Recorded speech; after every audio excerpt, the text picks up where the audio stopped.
first step in the U.S. Secret Service operational guide is establish a multidisciplinary threat assessment team.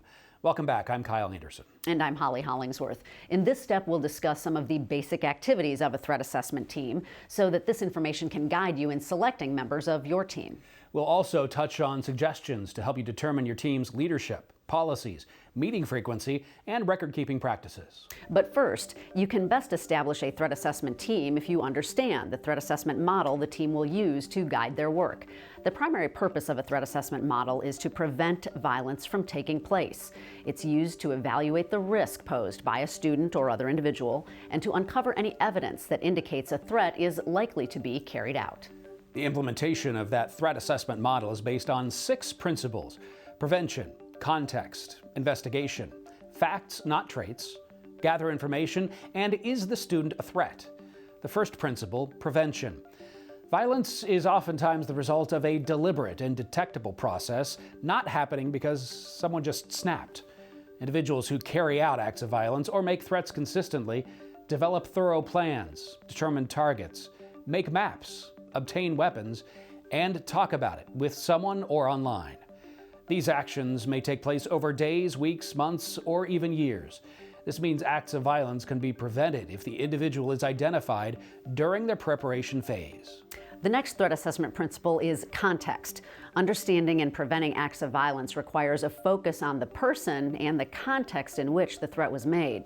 To determine the risk a student or other individual poses, information must be gathered about the possible attacker, significant events in their life that make up their situation, the setting in which the threat was made, and who their choice of target is.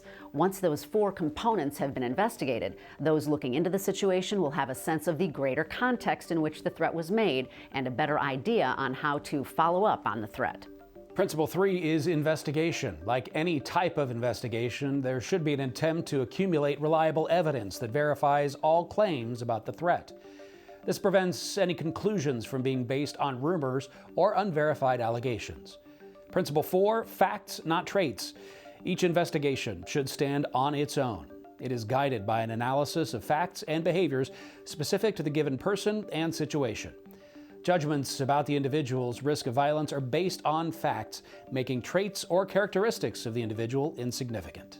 Principle 5 is gather information. In many school attacks, there were facts and behaviors that existed at school or outside of it that might have alerted the school or law enforcement to the risk of attack posed by a particular individual. This is why an integrated approach to investigation oftentimes is much more effective. This means a school may have to look outside of its own perimeter and use all resources available to them to look into threats. And Principle 6 is the student a threat. This does not only mean did an individual make a threat, but also does an individual pose a threat. A study found that in more than 80% of school shooter cases, the shooter did not threaten their target directly, but they did communicate their intent or plans to others before the attack.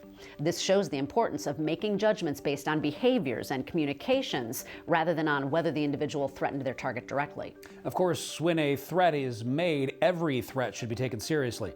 Voicing a threat isn't the only piece of evidence that determines the likelihood of violence. At the same time, don't make the mistake of assuming that an individual who makes a threat is unlikely to follow through. Before we hear from several national and state experts about who you should select to serve on your threat assessment team, let's take a look at the basic activities your team will be involved in. It will receive reports about concerning behaviors of students or other individuals. It will gather information. The team will assess any risks posed to the school and develop intervention and management strategies to prevent or mitigate any risks. So how many teams will be needed in each school district to perform those activities? Having a single team serving an entire region or school district might seem to be an efficient plan, but in reality, each school building should ideally try to form its own threat assessment team. A team based at a school building usually finds it easier to assess threats and to establish regular routines. Some threats require an immediate reaction, and regional teams have a slower response time. Assessments often demand environmental context, and a team based at the school building is best positioned to have that context. There is potential for disagreement between a regional team and school building personnel on how to handle a threat. And finally, a school-based team is able to maintain better contact with an individual and monitor the implementation of a plan when one is put into place. Now it's time to determine who will serve on your team. Remember, the first step in the Secret Service Operational Guide is to establish a multidisciplinary threat assessment team. Dr. Cornell at the University of Virginia will describe for us who should be on the team. He includes mental health staff. And in fact, we'll hear from a mental health professional who serves on a threat assessment team in the Allen County area. But first, Dr. Alfari offers U.S. Secret Service guidance on building a multidisciplinary team. The most comprehensive protocols can be enacted when you have people with varying points of view that bring in an experience and a perspective onto an assessment, which is why this is so important that a team is multidisciplinary, because you want to be able to have school personnel such as someone with authority that can make a decision and maybe be the team leader. Typically that's usually the principal or the vice principal. But you also want to know the people that have direct knowledge of a student and their behaviors, including a teacher. You want to make sure there's a counselor, because you want to understand, are there emotional or developmental issues that might be impacting the behavior? And if they are, then what can we do to come up with a strategy? But one of the most important people is also having a school resource officer or law enforcement perspective to lend that investigative key mindset, because they will have that mindset where they can gather information, think about it critically. It's important to have everyone's perspective so that we can have a comprehensive evaluation. Now, when I talk with audience, I always ask the educators, have you ever done a threat assessment? And maybe some of them raise their hand, but most of them don't. And I say, wait a minute. Have you ever dealt with a student that you were worried that they might commit a violent act, that they wanted to fight somebody or hit somebody, and they all nod their head? And I say, and did you think about whether they really meant it and what you needed to do if they were serious? And they all nod their head. And I say, so you're doing threat assessments, but you're doing them in a non-systematic, intuitive way. And what we want to do is take something that you do, that you need to do, that you can't avoid doing in schools, but to do it in a systematic, thoughtful, planful way with colleagues and a team and a process. So a threat assessment approach says, okay, let's look exactly at what happened. Let's assess how serious it is. Let's see what the student's response is when confronted with this situation. And in most cases, we're able to work it out and resolve it fairly easily without overreacting. And in a smaller percentage of cases, we see, oh, there is cause for concern here. This student does pose a threat, and we need to take protective action. We need to bring in supports, sometimes therapeutic services, sometimes law enforcement interventions, but we'll develop a plan systematically. So every school should have a multidisciplinary threat assessment team. That team should have representatives from administration, from their mental health staff, counselors, psychologists, social workers, maybe the nurse, and representatives from law enforcement. So we want law enforcement and mental health to be working together with administrative coordination. Too often I see in schools, law enforcement is over here, the school administration is over here. They're not on the same page. They have different perceptions, different knowledge of what's going on, and they move in different directions. And so the idea of a threat assessment team is let's get everybody on the same page with common information, a common process, and then we don't have to have these cases that we hear about where, you know, there's an overreaction to minor misbehavior, or cases where there was an overreaction to serious behavior that made things worse. We need a coordinated team approach, and it's far better to have folks working together than at cross purposes, which we see all too often. So schools will vary in who's on the team. Schools are staffed differently all across the country. They have different resources. So each school is going to have to think about what resources do I have. But what we strive for is to have administrative representation, because decisions about discipline and student status in the school have to have administrative involvement. We want to have law enforcement involvement, particularly for the more serious cases where protective action may be necessary. And we want our mental health staff, so our school psychologists, our school counselors, our school social workers. So my name's Jamie Hardwick. I'm a licensed social worker, licensed chemical dependency counselor with Health Partners of Western Ohio. We are a federally qualified health center. And I'm located in our school-based health center, providing behavioral health services to all the students, families, and staff. So threat assessment I've been involved in for probably 4 or 5 years now through different roles within my career, but specifically for the Spartan Health Center and Lima City Schools. I'm one of the mental health providers that sends referrals, sits on the team to help address the mental health needs and making sure that students are connected to the appropriate resources. Our students spend the majority of their days in a school setting. So as staff, we see them. We become very familiar with them. We know what's going on in their lives.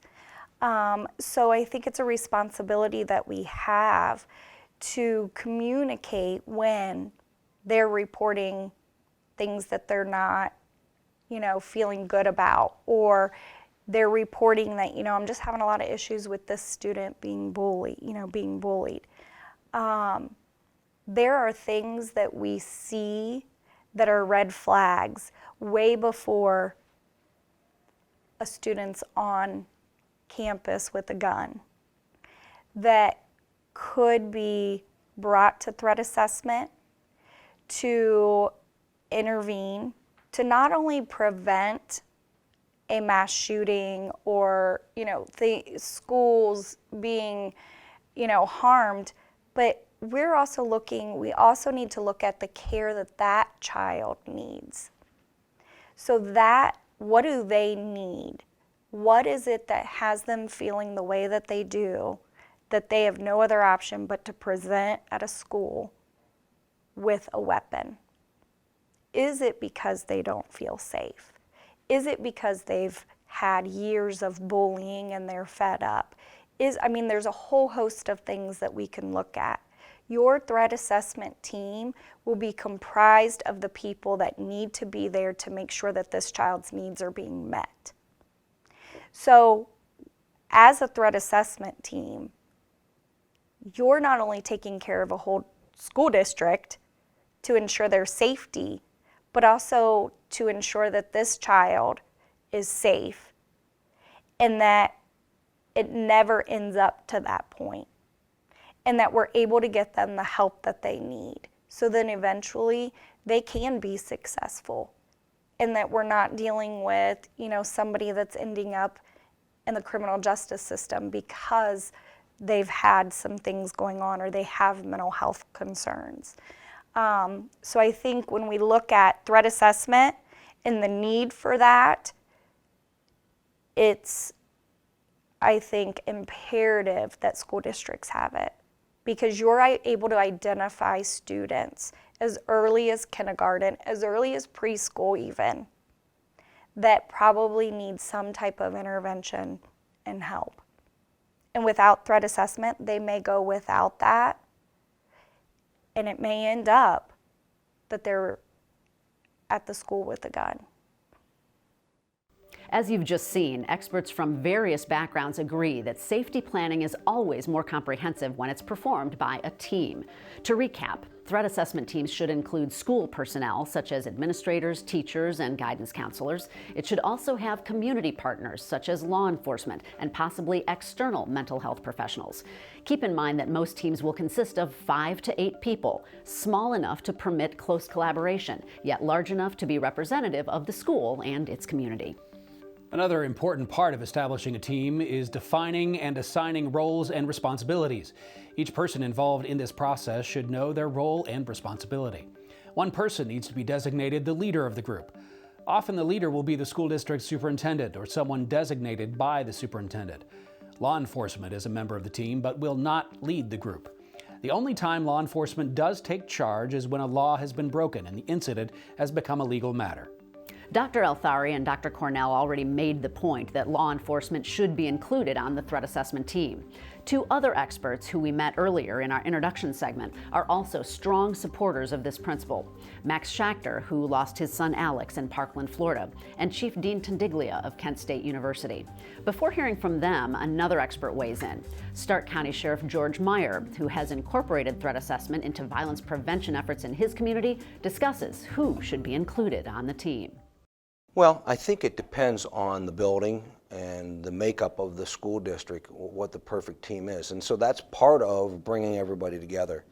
As the county sheriff, this was easy for me really to adopt as a mindset and a concept, because we're big on collaboration and working together. So it was not a huge step for us to bring together multidisciplinary folks to talk about school safety, and more importantly, talk about prevention. In doing that, I think the makeup has to include our mental health people, our mental health folks. They are such a significant part of what we do each and every day in our schools. Obviously, law enforcement. We have school resource officers in many of our schools. But we don't forget that there are a number of schools that we do not have that resource. So when you talk about what you bring together, that dynamic can change from building to building. Kind of going from my experience at Kent State University, we've had a team for over 2 decades. It isn't in the same form or structure that it was when it originated, but about 2 decades ago we realized that we needed to put together a team of individuals. It was pretty small back then, to address inappropriate student behavior and concerning behavior. Again, over time, the structure and membership changed.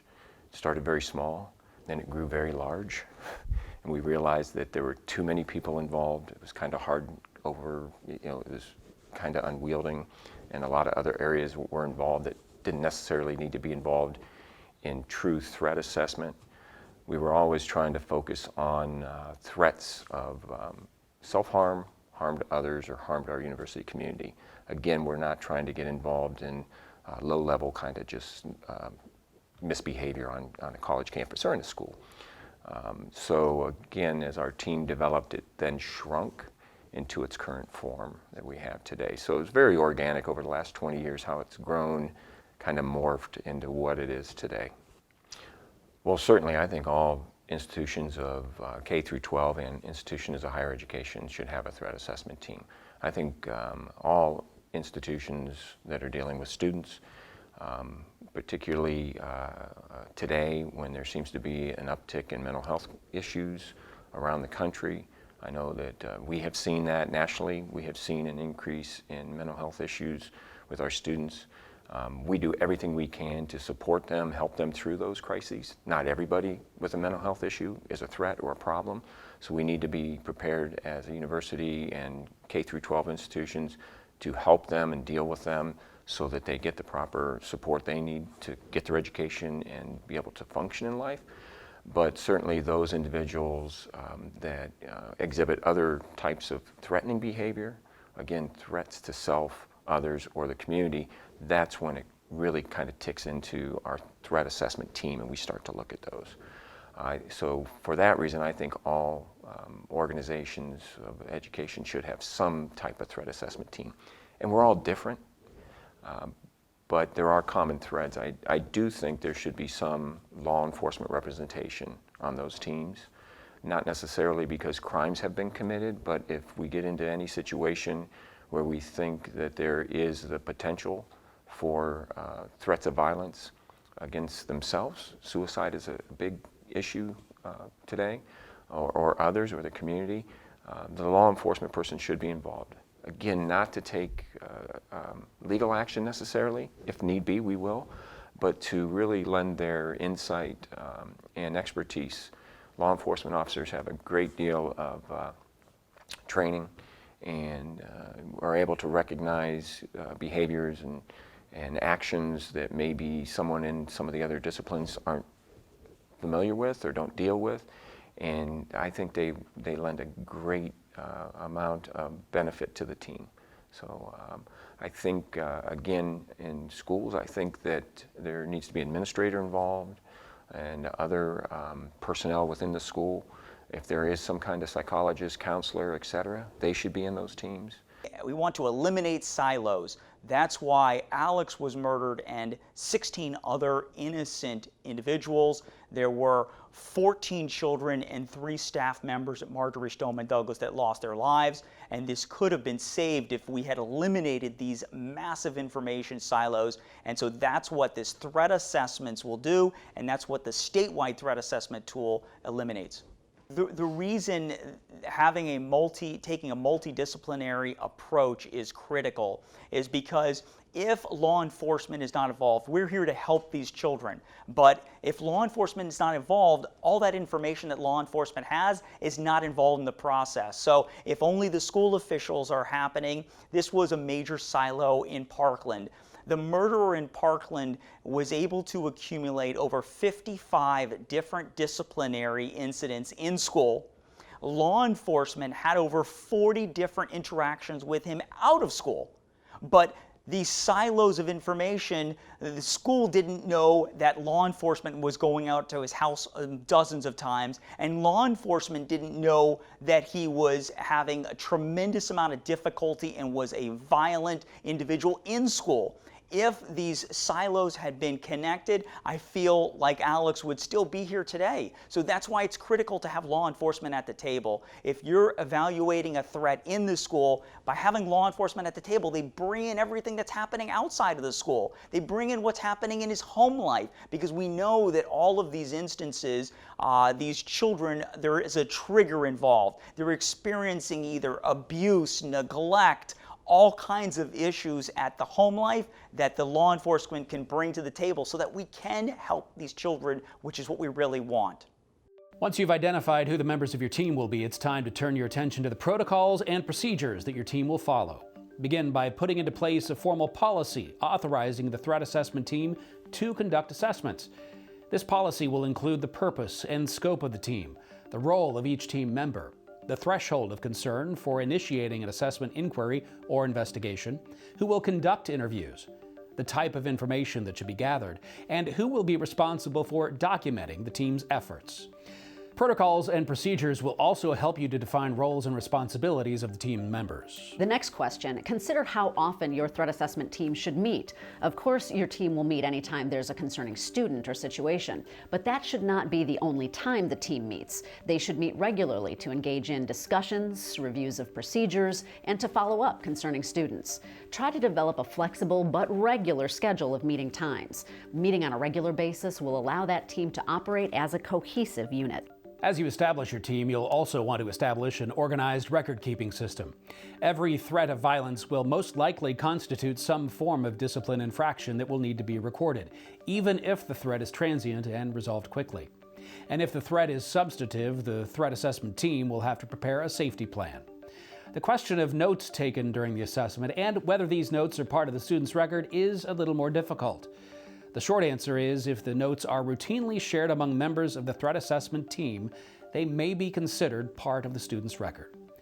We'll explore legal questions about records and the functions of the team in the 8th part of this video series titled Conduct Training for All Stakeholders. The expert who will speak at that time, attorney Aaron Wessendorf-Wortman, does have a few introductory thoughts to share now as well about your first steps as you establish your team. I am Aaron Wessendorf-Wortman. I am an attorney with Ennis Britton. We are a statewide law firm that works with about 140 or so boards of education and educational service centers throughout the state of Ohio. And to me, my first step in a threat assessment team is making sure everybody is labeled in sort of the process and establishing that team as a school official. And so once you establish them as a school official and educational official, they can have access to certain records that a simple law enforcement officer on the street can't have unless certain exceptions are made. So if you do that as a board of education, in policy and practice, we've sort of commissioned you to be this team. You're now legitimate educational officials. You've opened up access to records. And so doing that, I think, is a really important first step. And then from there, understanding who can share what records, what information can be had by that threat assessment team, and then who can they share that information to outside of that? Because sometimes it doesn't just stop with the threat assessment team. You need to know where it can go and how it can get there. We wrap up step 1 with 2 notable Ohio education experts who encourage the establishment of multidisciplinary threat assessment teams. In a moment, we'll hear from Ohio's State Superintendent of Public Instruction, Paulo DiMaria. But first, a member of our state legislature. I am Gale Manning. I'm the state representative of the 55th District, which is part of Lorain County. And I was an elementary school teacher for 37 years in North Olmsted Schools, and a very job that I was very passionate about, and probably the best job I've ever had, much better than being a state rep, I must say. And I just think It's so important to protect our children. I'm also a grandmother now, and I know that my grandkids are in schools, and when you see what can happen in these schools, you don't want that to happen to your own children. So that's why it's so very important to me as a legislator to make sure we can make the kids across the state of Ohio safe. When you see what's going on, we've got to find ways to protect our kids. And I think the best way to do that is to make sure that we're prepared. And I think a threat assessment team is the best way to do that. Every partner on the team brings a different kind of training to the table. Teachers aren't always going to have the training that a behavioral health specialist is going to have in terms of seeing in students, certain tells that are going to say, hey, Johnny might be having a rough day today, or gee, Susie really seems out of sorts. The same with law enforcement professionals. They'll get training that allow them to pick up on other cues that maybe are different from the mental health practitioner and different from the teacher. And so understanding that here are these trained professionals and you're bringing them to the table to help this community sort of be on the lookout and really understand what threats there might be, not in the interest of being punitive, but in the interest of then providing the supports that people need. And then that's the beautiful thing is if it's a behavioral health issue, then that behavioral health partner can be part of the process to provide those interventions, and the same is true with the other partners around the table. So I think there's really, really strong value, and again, part of it's also that investment. You have to be in it to be a partner and really invested in the process for it to be successful. Coming up next, Step 2, define prohibited and concerning behaviors.